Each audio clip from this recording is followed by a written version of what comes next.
Whether you're a skeptic or a believer, join me, Rob McConnell, as together we'll investigate the world of the paranormal and the science of parapsychology here on the X-Zone Radio TV show on XZBN and the X-Zone TV channel on Simul TV. Since 1990, the X-Zone Radio TV show has been the place where people dare to believe and dare to be heard. Together, we'll investigate UFOs, aliens, ghosts, Bigfoot, psychic phenomenon, lake monsters, conspiracy theories, government cover-ups, the truth embargo, alien abductions, ESP, haunted locations from around the world, and so much more. With over 28 years of broadcasting and more than 4,500 individual guests, the X-Zone is truly a place where fact is fiction and fiction is reality, as evidenced by the credibility, integrity, and professionalism of the guests that we bring to our international audience. If you have seen a UFO, had a close encounter, seen a ghost, Bigfoot, lake monster, or a story that you would like to share or have investigated, contact me, Rob McConnell, by sending me your email to xzone@xzoneradiotv.com, or you can call toll-free 1-800-610-7035, extension 143, and on Skype, X-Zone Radio TV.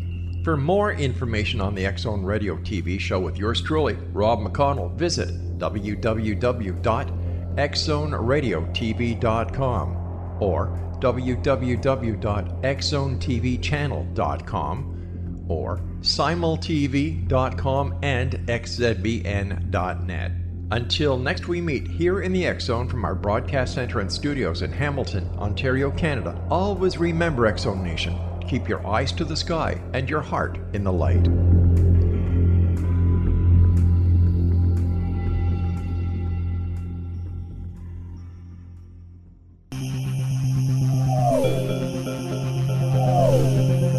This is A Different Perspective with Kevin Randle. Kevin is a retired United States Army Lieutenant Colonel who has studied UFOs for more than 50 years. His military training has provided him with unique insight into military operations and UFO research. Kevin has investigated many of the most mysterious cases and has been consulted for dozens of documentaries and been interviewed on hundreds of radio and television programs about UFOs. Considered to be one of the leading experts on the Roswell UFO crash, Kevin has written more than 25 books about UFOs, including Roswell in the 21st Century and Encounter in the Desert, a re-examination of the Socorro UFO landing. Now here's the host of A Different Perspective, Kevin Randle.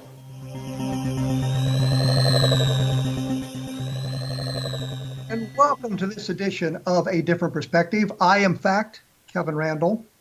Before I get to my guest, I'd like to say that I saw a story online today that they said the mystery of Oak Island has been solved by the Leganis brothers. I mention this only because on this program 2 years ago, we told you what the solution was. I don't know if their solution agrees with mine, but I think Joy Steele pretty well nailed it, and everything they found in the last few weeks of the show, Curse of Oak Island, points to the fact that she was absolutely right.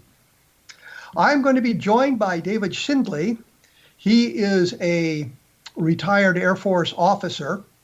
I did, in fact, find his bio that I told him just moments ago I didn't have. He grew up in Seattle, Washington, and attended Washington State University, graduating in 1963 with a degree in physical science. He served 5 years of active duty in the Air Force and then served the remainder of time in the reserves for a total of 16 years. That was enough time for him to keep his commission and retire without benefits.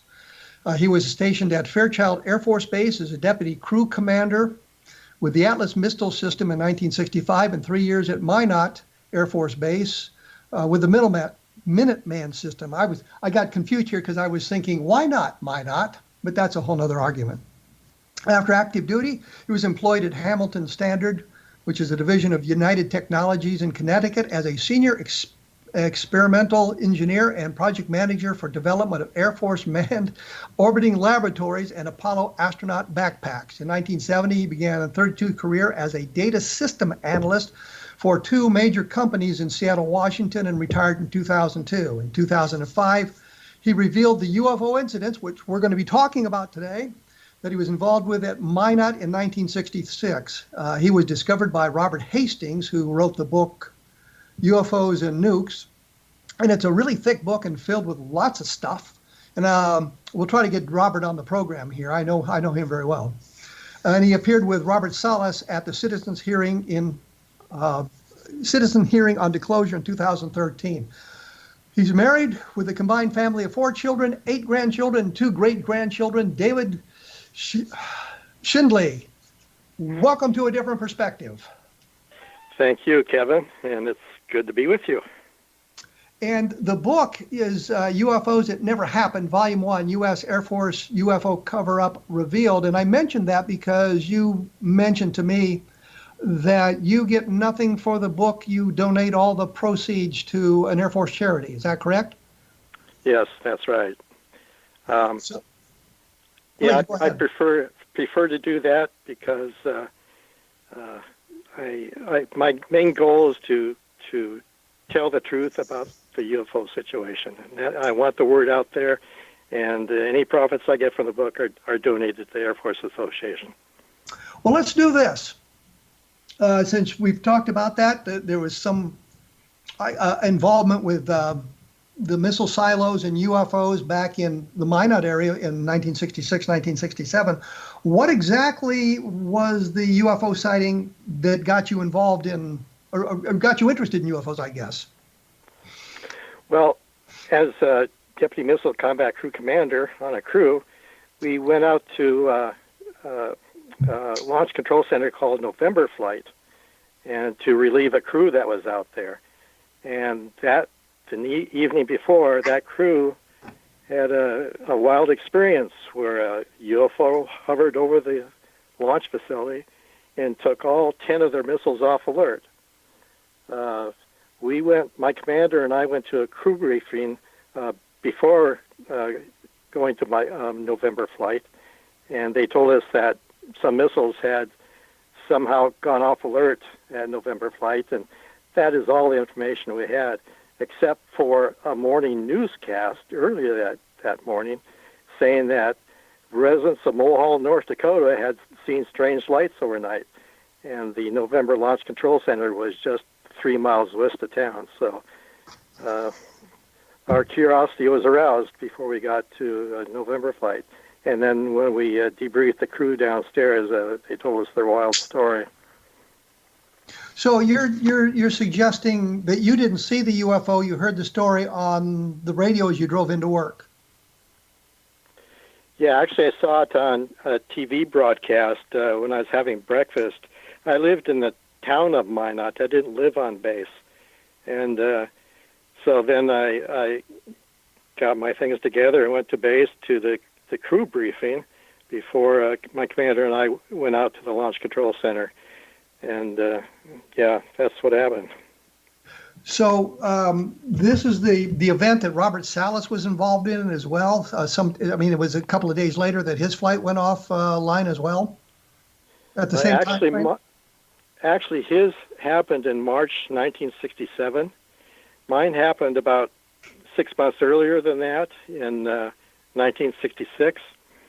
I don't recall the exact date, but I do remember there was an incident on October 12th, 1966, and I happened to mention to my crew commander at the time, and we were on duty, and I says, I wonder if a UFO brought down the airplane that crashed in our area. And I know that I mentioned that about 2 weeks after our incident actually occurred. So I'm thinking that my incident happened right toward the middle or end of September 1966. Did you actually ever see a UFO at all around the missile sites? I have never seen a UFO. So your experience then is your guys, and I guess people don't understand the guys in the silo. There's like 2 guys down in the crew compartment, 2 officers who have the responsibility to launch the missiles if you need to go. There's a security force up above of several guys. That's right. and each of the missile silos has that same arrangement, and they're scattered all over the country. Actually surrounding Minot, there's 15 launch control centers. We call them LCFs, launch control facilities. And each launch control facility is in control of 10 missiles. And each of those 10 missiles are spread 4 to 14 miles away from the launch center. So we are 60 feet below ground under the launch control facility in what we call the Launch Control Center, the LCC. And that is where we went to relieve the crew. We drove to the launch control facility and then took an elevator down 60 feet to the launch control center, where the crew down below was monitoring their 10 missiles that were several miles in every direction. Now, this is all set up so that an electromagnetic pulse won't take it out. It's shielded, right? Supposedly that was the idea, but we knew that such a pulse could potentially take our missiles off alert, and we depended on early warning of any missiles heading their direction, so we could take required action. But wouldn't the electromagnetic pulse, which would screw up all the electronics for those of you who don't understand electromagnetic pulse, wouldn't take out all the launch control facilities, would it? I mean, you would have to have multiple detonations to do that, wouldn't you? Oh, yeah. There was an 8,000 square mile area where our missiles were located. So it'd take a few detonations to take everything out. But we are aware of the MPF situation, but when we relieved the crew downstairs, we discussed the situation. How did our 10 missiles suddenly go off alert by supposedly a UFO hovering over our launch facility? What kind of signal could have transferred to all of our 10 missiles? It was a really mysterious situation for us. So this would elevate a UFO sighting to national security. You betcha. Because if you can take out the launch control facility, keep you from launching the missiles, that's a national security incident. Oh, yeah. And us two crews are really well aware of that. And we expected for people to really be honest, to find out what was going on and why this happened. But as it turned out, all we were told is, as far as you're concerned, it never happened, which is why my book is named that. And we were told to keep our mouths shut. In fact, my commander and I were told that we were never to talk about the incident between us ever again. And that's why I felt guilty on October 12th, which I'll never forget, for mentioning it to my commander that, hey, I wonder if a UFO had something to do with this plane going down. Let me interrupt you here because I've got to take a short break. We'll be back right after this with David SHINDELE, whose book is UFOs It Never Happened, Volume 1, U.S. Air Force UFO Cover-Up Revealed. I'll have more information up or some links to some additional information on my blog at www.kevinrandle.blogspot.com. And as always, take a look at Roswell in the 21st Century because I think it's the finest book on Roswell, but I'm prejudiced on that. We will be back right after this, so please stick around.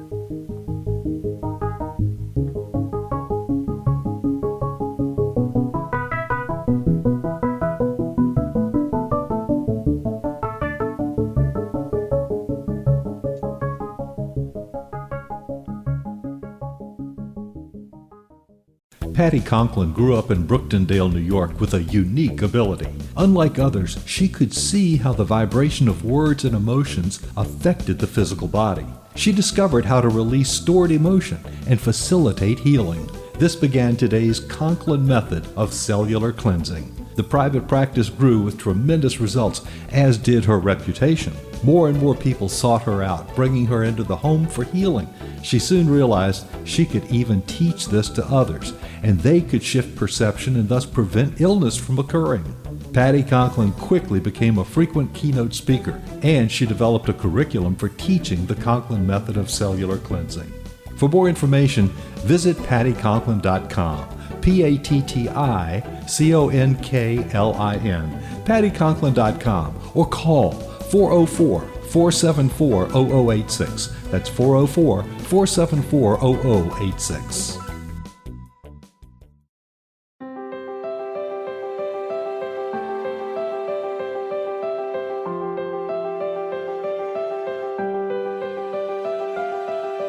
Mission Evolution is dedicated to the well-being of the planet and animals, as well as the evolution of humankind.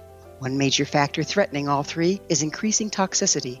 Heavy metals and other environmental toxins are poisoning our bodies, deteriorating our brains, blocking our spiritual connection, and shortening our lives. Yet these poisons are extremely difficult to remove. I'm Gwilda Wiyaka, and I recently became aware of a product created from the marriage of nature and nanotechnology called Vitality. It's formulated from zoolite, whose crystalline structure binds toxins, gently carrying them out of the body. The light is only as clear as the window through which it shines. Clear your body, shine your light into the world. Visit vitalityhappens.com for a 20% discount. Enter code PATHHOME.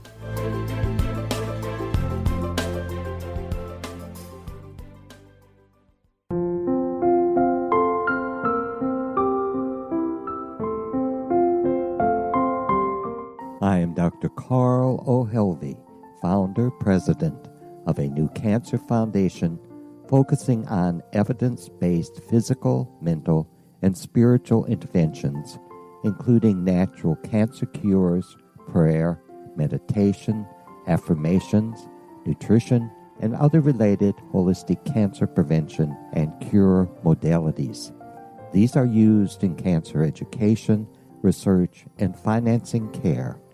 I ask for your help to continue this important work by donating at www.holisticcancerfoundation.com.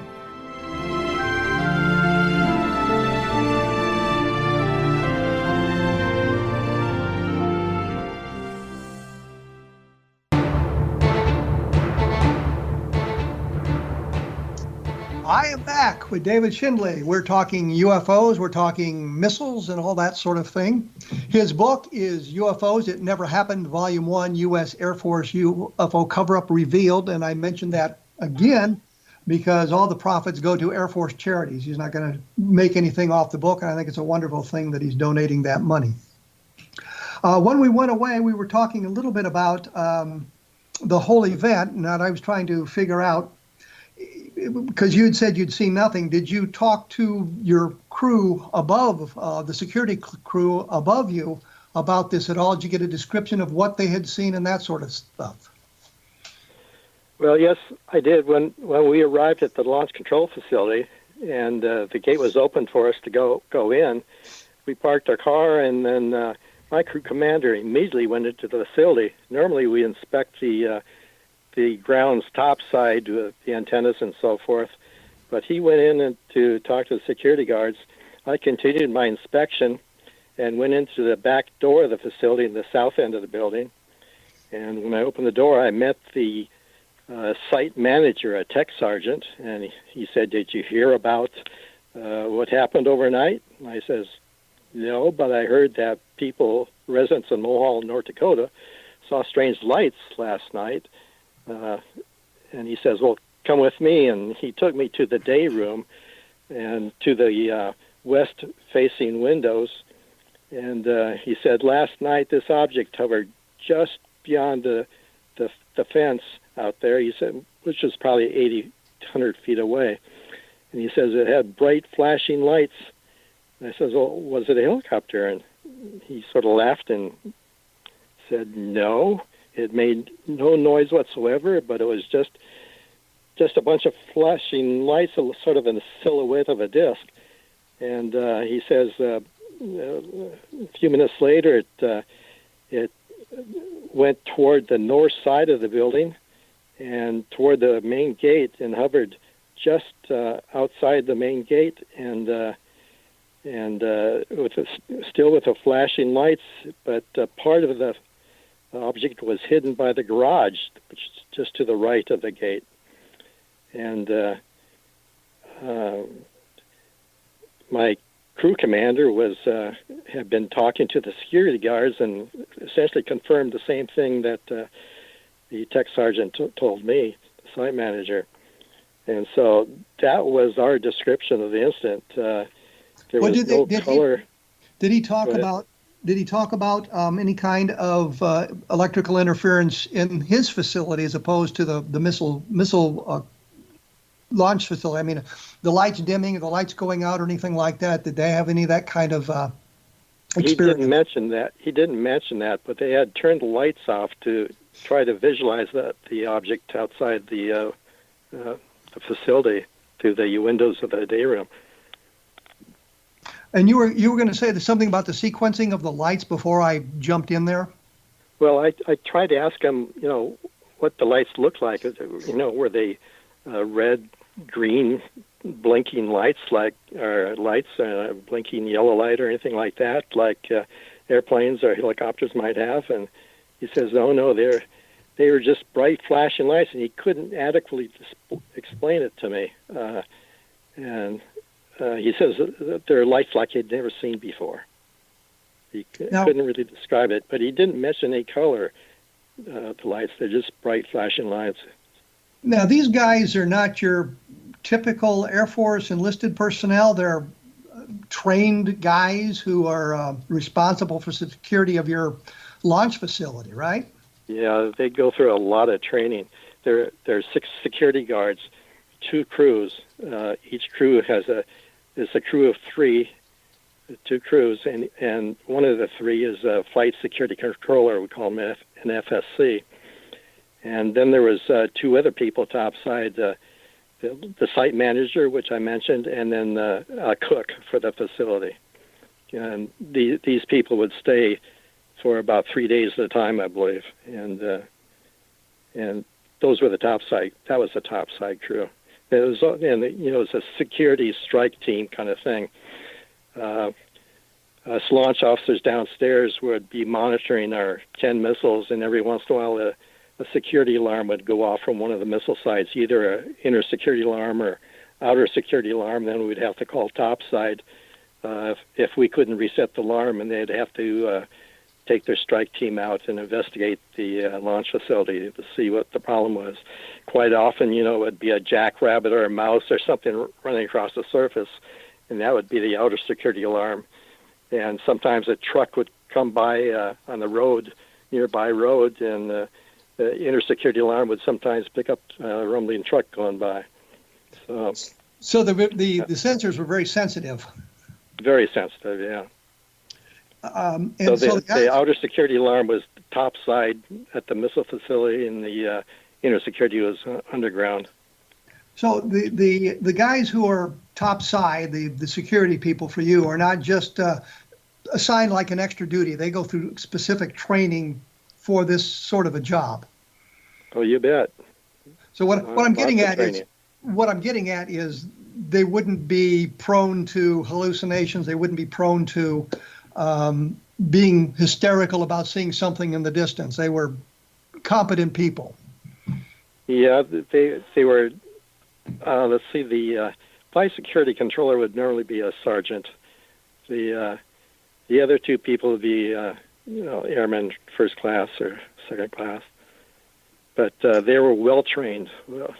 Several months of training, and they were well armed, and they knew how to do their job. So after this event took place, and after you went off duty, was there any kind of debriefing for everybody? Did everybody get together to talk about it? What happened then? Well, my commander and I were relieved by another crew the next morning, and we went topside, and I wanted to question the flight security controller additionally, topside, face to face, and it was as to what really had happened the night before. And he said, "Sir, I can't talk to you about it." And that's when my commander told me that he had received a call from the Air Force Office of Special Investigations overnight while I was on rest break downstairs. And he was told that we were never to talk about the situation. Did he say anything more about that? Was it just that sort of a word? Don't talk about it. It was just a telephone call from the OSI, and my commander just relayed the information to me. And when in fact, I asked him, well, who called? And he said the OSI. And when he said that, I knew that I was done talking about it. But you were never involved in any sort of debriefing from that point on. There was no debriefing whatsoever, and that really upset us because we knew how serious this incident was, and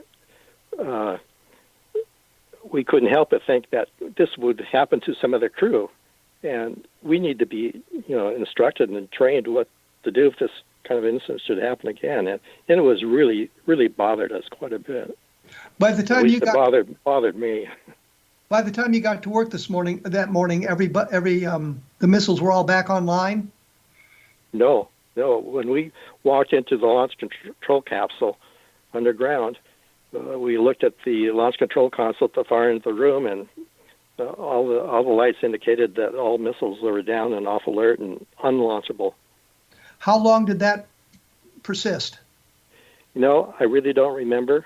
I think maybe one or two missiles may have come up that day while we were there, but I'm fairly certain that it probably took several days for all the missiles to come back. They had to send maintenance teams to all 10 launch facilities to bring the missiles back, and there's quite a procedure involved with doing that. We down the capsule had to do calibration tests and all kinds of things to bring them up in coordination with the maintenance teams out in the field. So, did you ever interact with the people who were fixing the missiles, trying to bring them back online? Only when they request us to do a certain test, communications test with our missiles and calibration tests. Did they give you any hint about what had caused them to go offline? I'm quite certain most of the maintenance people had no idea about even the incident that occurred, unless they talked amongst themselves. But I'm pretty sure that they were told to shut up if in fact they knew anything. Okay, well, we're going to have to break away here, which I hate to do, but it's required by everybody, I suppose. The blog is www.kevinrandle.blogspot.com, and take a look at xzbn.net. There's a whole listing of fine programs that talk about the paranormal and other subjects of great interest, and I'm sure there'll be something there that would interest you as well.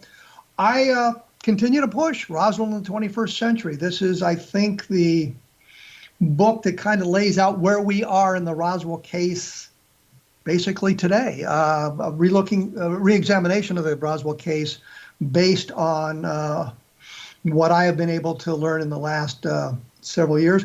And of course, Encounter in the Desert, which is about the Lonnie Zamora sighting, the landing outside of Socorro, New Mexico back in 1964. And additional information about that case that makes it a little bit more interesting because we find out it wasn't single witness. There were additional witnesses and additional things going on. We will be back here talking a little bit more about the problems with the missiles, maybe find out if David knows about other instances where missiles were affected or the launch facilities were affected by UFOs. We will be back right after this, so please stick around.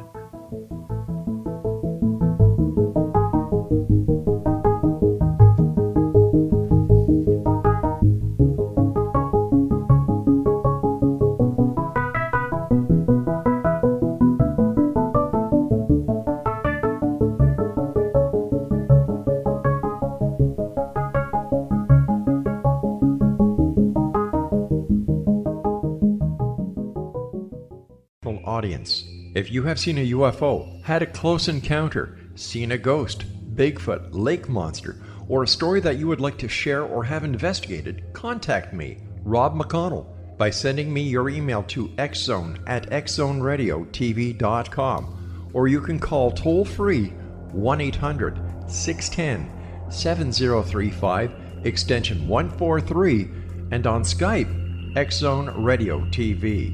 For more information on the X Zone Radio TV show with yours truly, Rob McConnell, visit www.xzoneradiotv.com or www.xzonetvchannel.com or simultv.com and xzbn.net.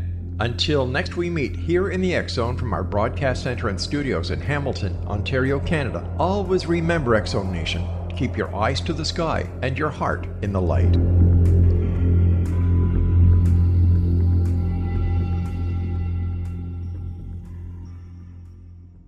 Join Patty Conklin and Healing Within Radio each week. More than entertainment, Healing Within offers educational, useful tools for everyday life. Listen for help overcoming fear, anxiety, and depression.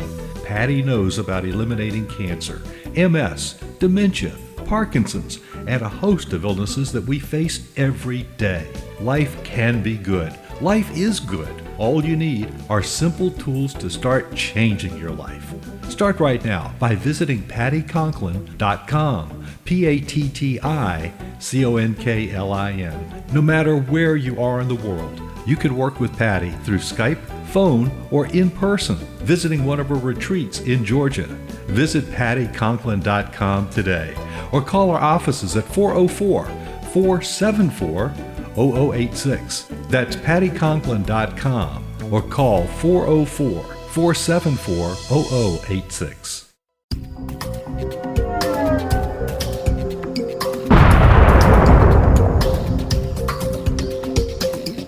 Coming soon to the X Zone Broadcast Network is A Different Perspective with me, Kevin Randle, as your host.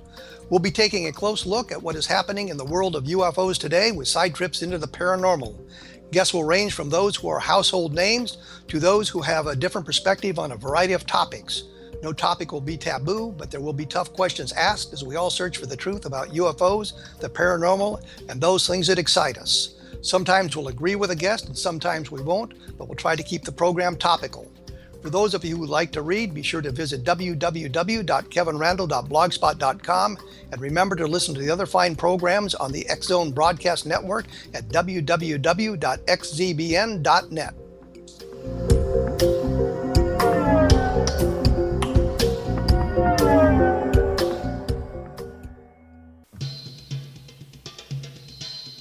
I'm talking by David SHINDELE. We're talking about missiles and UFOs and national security, actually, because it is a national security issue.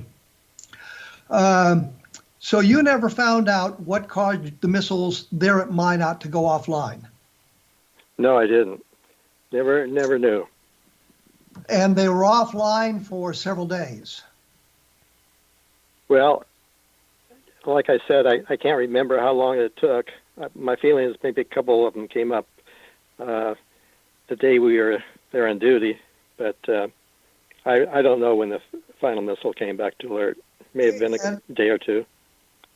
And do you have any knowledge of any of the other missile launch facilities having a similar problem at that time? I never knew of any other incident. Us missileers, our mouths were zipped, and we didn't talk to each other. We didn't know. But in my later years, we have had Air Force reunions, and I've met several people and talked to many people, in fact, who have had instances. When the only other thing that I can recall is that on December 6, 1966, there was a headline in the Minot Daily News about saucers sighted next to launch facilities. And that was a really interesting headline. And it had come from, evidently, Minot Daily News got advanced word from the Saturday Evening Post. The Saturday Evening Post had a big article on December 17th, 1966, and it was written by Alan Hynek. And that article was something else. And he mentioned in that article not only about another incident at a launch facility called Mike Flight, but also another incident by Border Patrolman Don Flickinger. Don's happened on August 19th, 1966, And the incident at Mike Flight happened on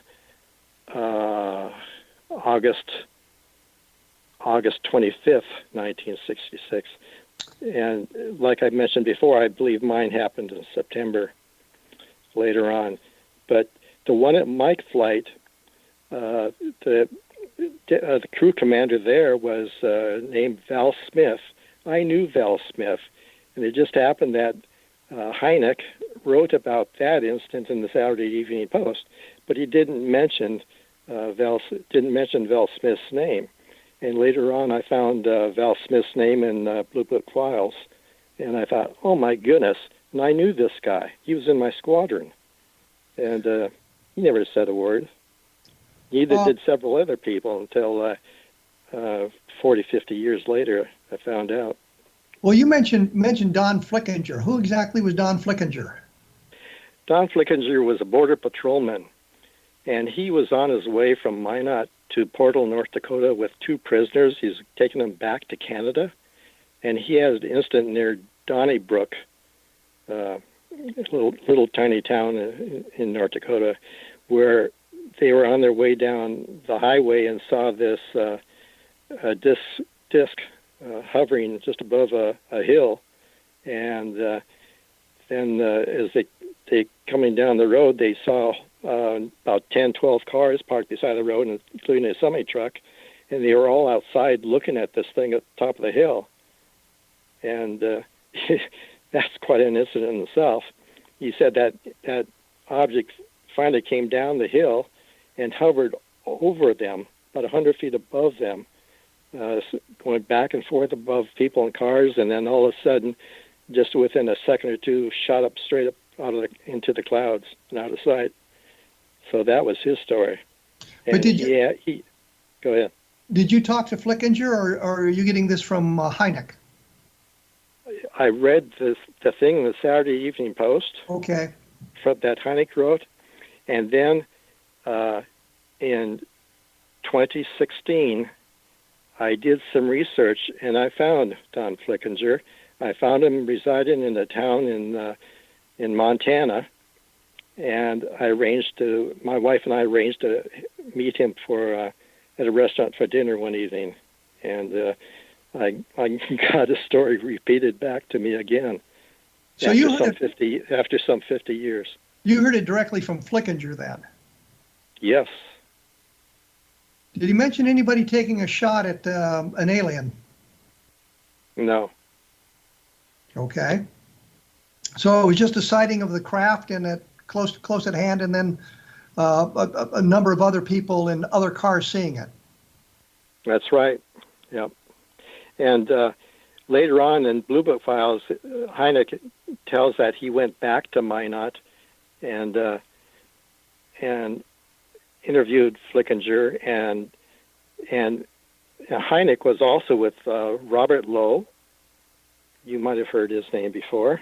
He was with the Condon Committee, which was the University of Colorado study. They both walked up to the top of the hill where everybody had seen that UFO, saw indentations in the ground where this object had rested, and Hynek took pictures, and all that stuff is in Blue Book files. So, but getting back to the missile aspect of it, because that's an interesting story, but getting back to the missile aspect of it. Right. You've talked to other missileers who have had similar events, besides Robert Salas. You've talked to other missileers who have had that sort of thing. I mean, the missiles going offline and UFO sightings at the same time. You've talked to others that have had that experience? Yes. I mentioned that we've had periodic missileer reunions. I didn't know about these reunions until a guy by the name of Dave Schur gave me a call one day. This was in 2010, early 2010, and he invited me to a missileer reunion. And I didn't know like I said, I didn't know these reunions existed. And there's going to be a reunion in the next September of 2010, and he invited me to come to that. And I turned him down. And then the next year, he called me again 2011 and invited me to another one. And I said, no, I don't think so. I wouldn't know anybody. Then I decided I'd ask him. I said, do you recall anything about UFOs at Minot when you were there? He later emailed me. He said, surprised you should ask, because he said he did have an incident, and then he described that incident to me. And then later on, I heard about another Miss Larry Manross, who was in my squadron, and he also had an incident. So and then I was cruising the internet and trying to find other people that might have been involved in incidents, and I found an airman, Wilbert Gunther, who was an old security guard. In fact, he was a security guard at November flight just before I was there, and he was on the radio listening to communications from the Oscar flight and listening to guards investigating Oscar 7, where there was a UFO hovering over the site, and these guards were just wild with talk about this thing that they were observing. So, and since then, I've talked to another missile airman who was a guard at I forget, one of the Alpha or Bravo flights, and I think it was in '68, and this guy happened to work for the State Department. And I talked to him for a while, and he says, I wish I could tell you more, but he was very reluctant to talk, except he did see a UFO hovering over a missile launch facility silo. So I've run into a number of people now, airmen, who've had experiences. These sorts of things weren't uncommon. These sorts Evidently of sightings. not. We certainly didn't know it at the time, but do they see? And they were at the same time that missile systems went offline. Did they mention that, or did you get that deep into the conversation? Well, when those guards were out there observing those UFOs hovering over those sites, that they must have got word to go investigate. They were a strike team investigating the outer inner zone alarms. So they had been notified, probably by a security alarm, to go out there. Well, yeah, the security alarm goes off, and they were required to do that. But what I'm wondering is, were there many instances where the missiles went offline at the same time the UFOs were? I mean, did they talk about that sort of thing, the missiles going offline at the same time the UFOs were being observed? I never heard that. I heard about maybe a missile going off alert and then coming back on alert suddenly. At the same time, they get a security alarm, and a strike team go out there and sight a UFO in the vicinity. But I never heard of all missiles going off at the same time, like happened to us. Until later, when Robert Salas approached you? Yeah. When later, 35, 40 years later, when I heard about Robert Salas' story. Okay. We're going to have to take our last break here. Sorry to do it, but we must do it. We're talking about UFOs, we're talking about missiles, and we're talking about national security, actually. If the missiles are taken offline by some outside influence, that, of course, is a problem of national security, which changes the whole concept or the whole conversation about what's going on. The book is UFOs, It Never Happened, Volume 1, U.S. Air Force UFO Cover-Up Revealed. And as I've said many times, and will say again, the profits for the book go to Air Force charities. We will be back right after this, so please stick around.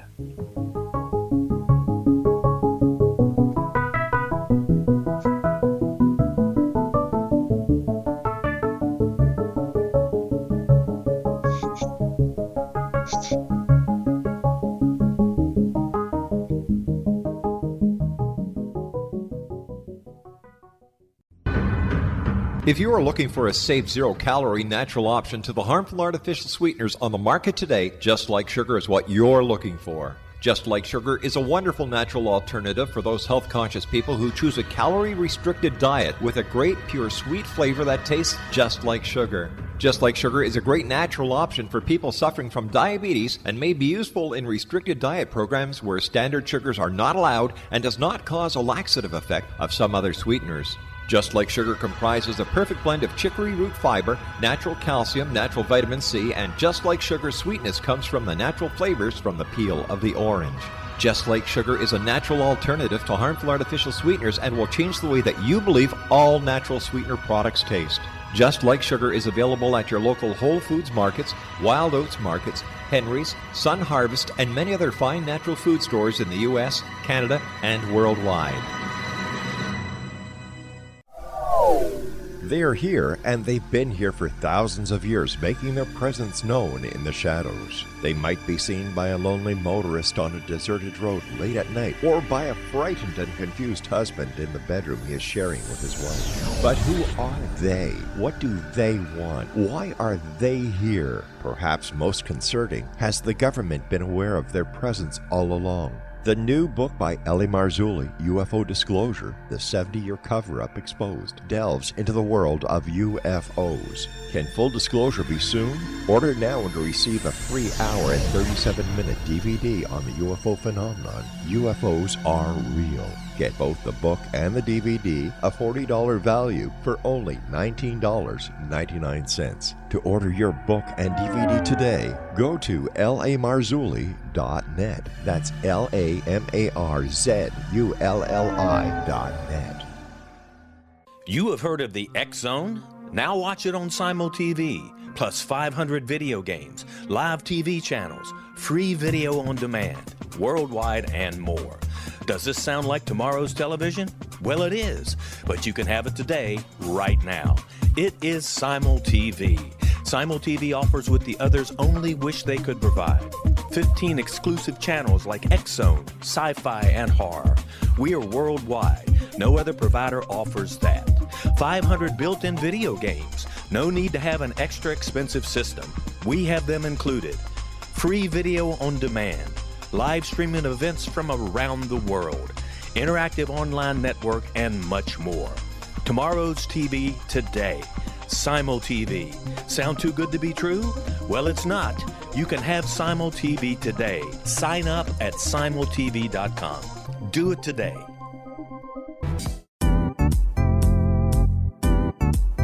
Memorable dynamic presentations are a not-so-secret weapon in the business world. Do you have a powerful message that must be shared, but you haven't found a way to deliver that message? Do you want to be known as a top public speaker who gets amazing results? Are you ready to create and deliver your powerful message? Thomas Hides can help you create and deliver your speech to get the results you desire. Visit iconquality.com. Did you expect your business to flourish, but instead it plateaued or didn't get off the ground yet? Would you like to achieve massive goals and discover new sources of income within your business? When you're ready to experience that type of success with fast results, Cindy Hendricks is the business coach for you. Her work with entrepreneurs and business owners has been life-changing. To get you and your business where you want to be, go to imaginemoresuccess.com. Has the fear of public speaking stalled your business or personal life?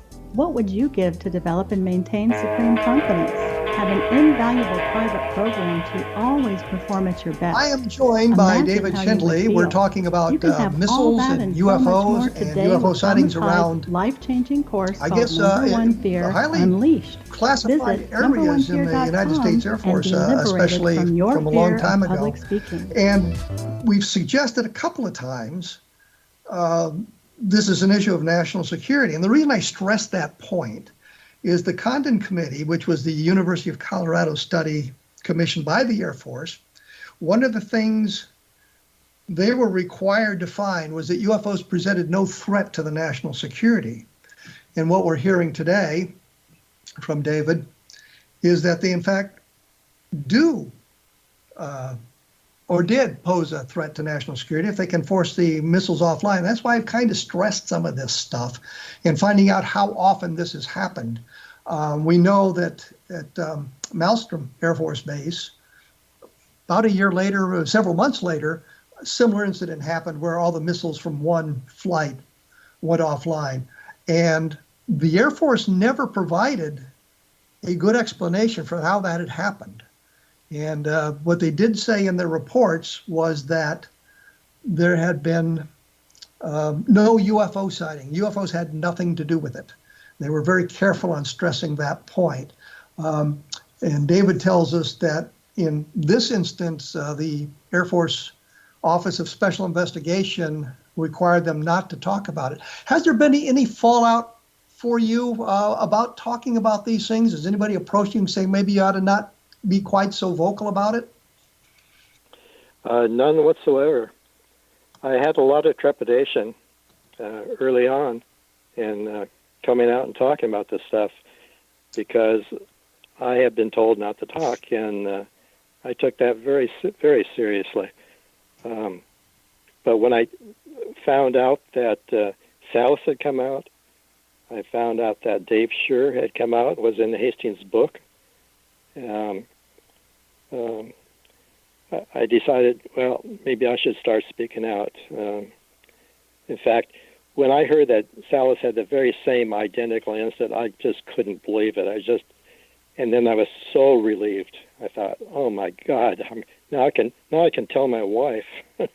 Did you ever look to see if there was any documentation? I know at Malmstrom there is a notation in the various histories, unit histories or logbooks that says specifically there was no UFO involved. I mean, that issue is addressed. Did you ever take a look for any sort of documentation like that? I've tried to look, but I haven't been able to find anything. And I've had other researchers trying to find out also, but nobody's been able to find out anything. Now, there was, like I said, there was this newscast that residents of Mulholland, North Dakota saw lights overnight. That TV station, I would think might have, well, maybe not, a recording from that time. Well, my experience with that, my experience was that I knew a guy named Johnny Mann, and he had interviewed a bunch of witnesses for UFO sightings, including Calvin and Parker and Hickson about their experience. They'd been interviewed Jesse Marcel Sr. about the Roswell case and all that sort of thing, and I was talking to him about that. He had kept all the raw footage for the Calvin, Parker, and Hickson interviews, but he had erased everything that had to do with the other aspects of it because he thought the Parker-Hickson abduction was the important sighting. So he was telling me he kicked himself for getting rid of the Marcel interviews.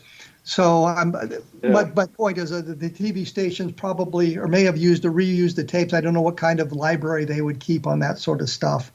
I was just wondering if anything showed up in the unit histories, if you'd looked for a unit history that might have something or any documentation at the base. Actually, if you're familiar with James Klotz. Yes. He lives not far from me, and he and I have met a few times.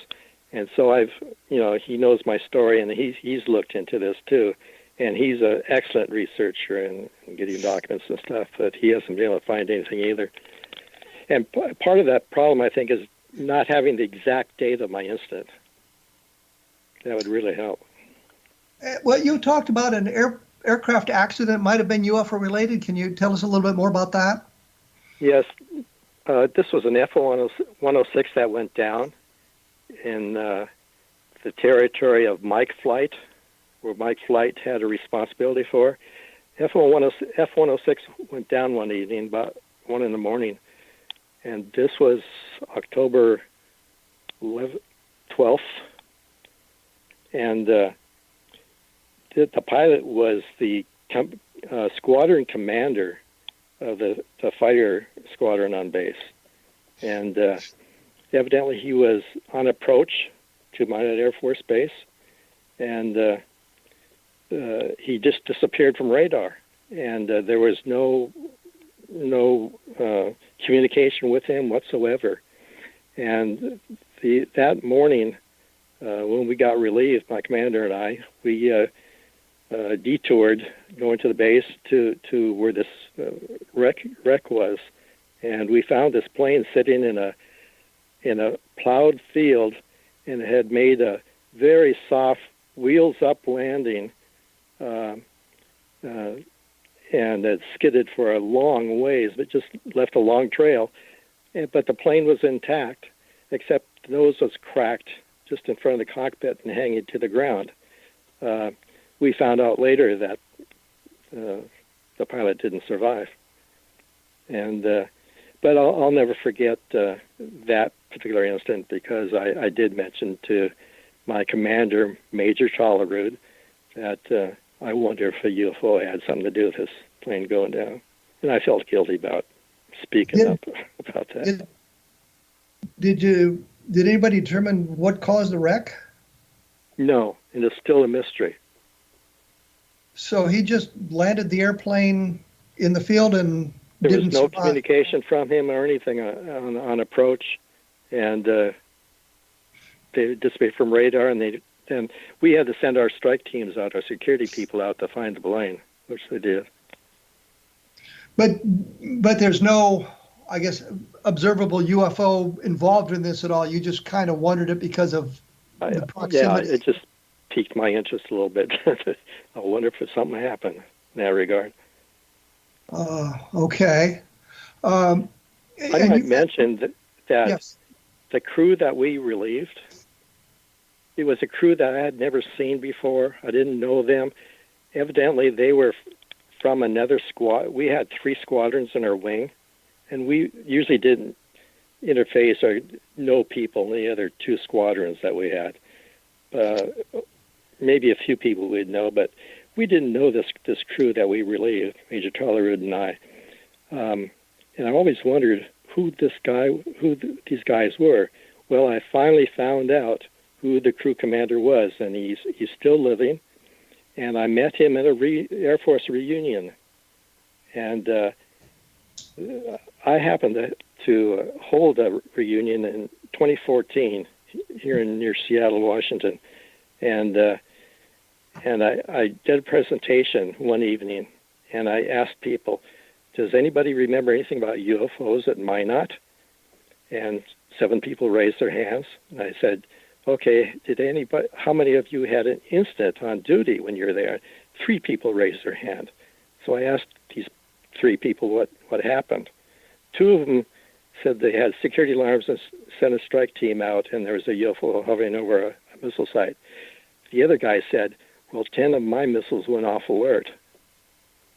Well, I know who this guy is, and he's the guy that I relieved. He's the crew commander.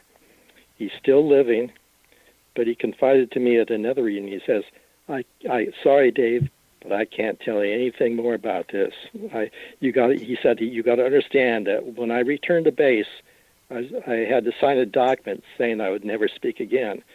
So I never had to sign a document myself. I just got that phone call from the OSI, but he had to sign a document saying that he'd forever keep his lips zipped. Yeah, we've heard that on a number of occasions, that people have had a special request. So I know who this guy is, but he's got enough trepidation about this that he won't. But I understand that. I mean, as a former military officer myself, I understand that sometimes there are things you just don't talk about. And in talking to a guy named Edwin Easley, who was involved in the Roswell case, right. He was very reticent to talk about the events. He would give me all kinds of other information, but it would always come back to, well, I'm sorry, I can't talk about that. I promised I wouldn't mention anything about it. So I completely understand that. Well, listen, it's been... Go ahead. I got him in my book. Oh. There you go. Go ahead. Well, we're going to have to break it off here. I thank you for taking time to chat with me today. The book is UFOs It Never Happened, Volume 1, U.S. Air Force Cover-Up Revealed. I guess it's available at Amazon and all of those sorts of places? Yes, and it does just not my incident. It has about Roswell. It has on Project Sign and Project Grudge. It has I did 6.5 years of research on this stuff, and there's a lot of details that you may not even know about. There's a Well, tease for you. I have a complete set of the Project Blue Book files, so I'm well That's informed. good. On microfilm, by the way. Well, thank you very much. Appreciate your time here. As I say, periodically, repeatedly, the blog is www.kevinrandle.blogspot.com. I'll have a little bit more information up there and some links to other stories that may be of interest to you if you're following the missileers and the problems with UFOs at missile sites. Roswell in the 21st Century is available at Amazon. As they say, it's a good look at everything that's happened. We will be back with another show here in 167 hours. So please look for us again. Thanks for listening.